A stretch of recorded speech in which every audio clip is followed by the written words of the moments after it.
Thousands of students every year face the difficulties of too much achievement stress in their daily lives. This stress can stem from many sources: internal, parental, and social. I get stressed out thinking about college and how any grade I get in high school can affect where I go in the future. My parents want what's best for me, but it just seems like all they care about is how my grades are, and not about how I feel. All of my friends think I'm so smart and can do so many extracurricular activities, and that just puts so much pressure on me to be an even better student. All of these students have one thing in common. They are all in their school's honors and gifted programs. I always feel like I have so much to do. I mean, I want to please my mother, she's my mom, you know, but she just piles on more and more extracurriculars to sign up for. She even takes the liberty of telling me what I need to do to be the best at everything, but I'm not, and I won't be. Along with all my schoolwork, it just isn't possible. Look how crazy my mom is. Dude, how did you get a B? I got a C+. Many of my friends aren't in honors level classes or the gifted program, and they look up to me. I don't want to let them down. I appreciate them feeling that way, but it just puts more added pressure on me to do more and more.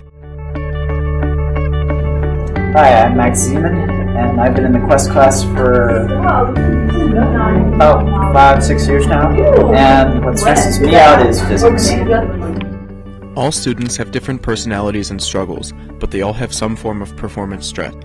Some feel the need to be better than everyone else, or the need to get into college with a higher GPA. Others are driven by a support base run by their parents. The last few forms of achievement stress are facilitated by the school. Our schools are measured in a lot of ways, and one of the ways we get measured is the school performance profile, which is the SPP. Now, that's an index that helps to compare how our school does with how other schools in the region and the rest of the state are doing. One thing that can help us to improve our SPP is to ask our students to take more rigorous classes, AP classes, honors classes, and certainly that can boost that number up.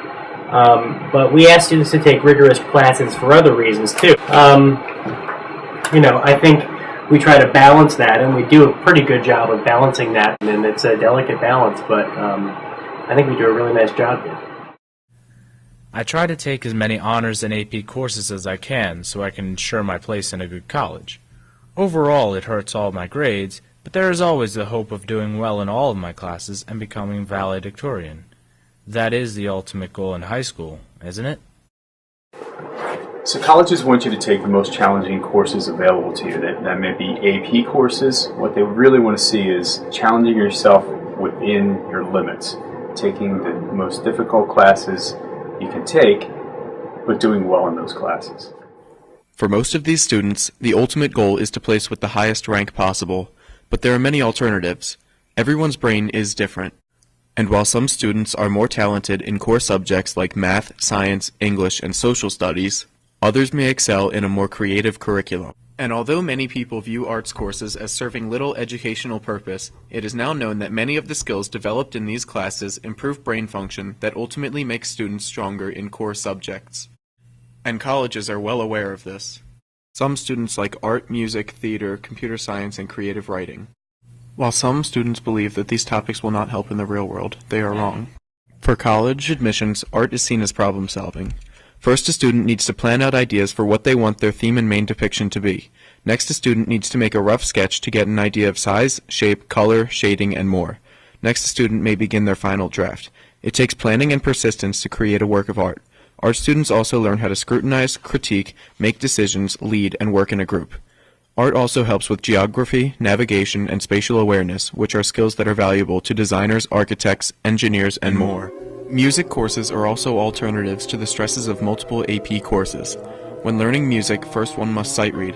Sight reading is possibly one of the hardest mental-physical combinations to grasp because not only is pitch involved, but rhythm and tone. After sight reading, a student must practice. It takes hours to practice for concerts. Students use almost 2/3 of their semester practicing in band class and at home to prepare a few songs for a given performance.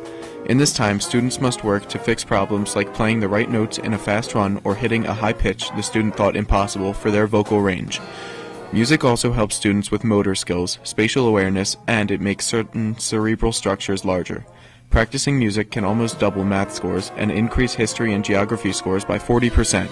These changes can last for weeks after regular practicing, which benefit a student's academic success.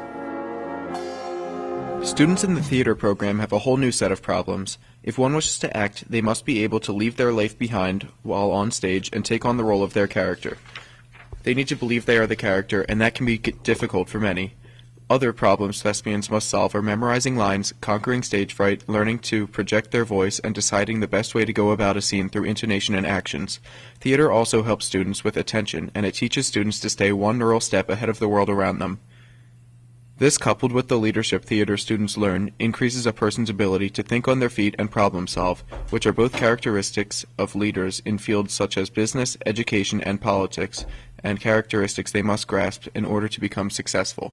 While some believe elective classes and extracurricular activities are just breaks from real work, these classes and activities can be the difference between getting into a specific college or not. You know, the AP bubbles pop. So many kids out there that are taking 7. How are they different from another kid taking 7? Instead of taking a 7th AP course, students should be thinking about taking some classes that test another part of their brain. Above all else, students should not be taking an advanced placement course if they are better in another subject. This can hold their grades down and create more unneeded stress. Whoa, dude, that's really good. You should do an art class. I already am, because I'm better at art than history.